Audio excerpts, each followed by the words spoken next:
লক্ষ্মীপুর সূত্রাগ্রে আদিবাসীদের করম পুজোতে নতুনত্বের ঝড়, শোভাযাত্রা সহ নাচ গান এবং সান্ধ্যকালীন সাংস্কৃতিক অনুষ্ঠান। করম পুজোকে ঘিরে আদিবাসীদের মধ্যে উৎসাহ ও উদ্দীপনা চরমে।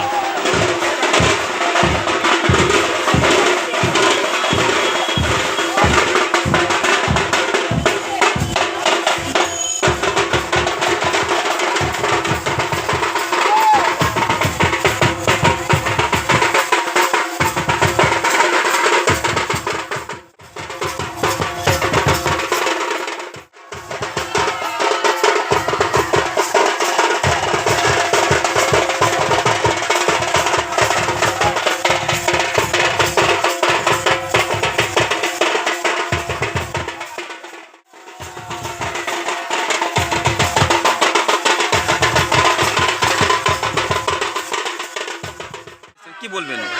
আমাদের উপায় নেই, করম রাজাকে ছাড়াতে পূজা শুরু হবে না, আজকে উৎসব শুরু হবে না। তাই যতই দুর্যোগ আসুক, যতই বৃষ্টি আসুক, বাদল আসুক, তাদের মধ্যে আমাদেরকে তো বেরোতেই হবে। তাকে কাটতে, তাকে স্বাগত জানাতে আমরা বেরিয়েছি। এবার তাকে পরিক্রমা শহর ঘুরাবো, তারপর আমরা করমথান নিয়ে যাবো। কত দূর যাবেন এখন? আমরা কাশ্যপপাড়ার মোড় অব্দি আমাদের র্যালি যাবে। তারপরে কি কি নিয়ম নীতি আছে আজকে? হ্যাঁ, কাশ্যপপাড়া থেকে আমরা আবার ব্যাক করবো নিজের গ্রামে, গিয়ে স্থাপিত করা হবে গাছকে। ঠিক 4টে থেকে আমাদের পূজা শুরু হবে, তারপরে সাংস্কৃতিক অনুষ্ঠান।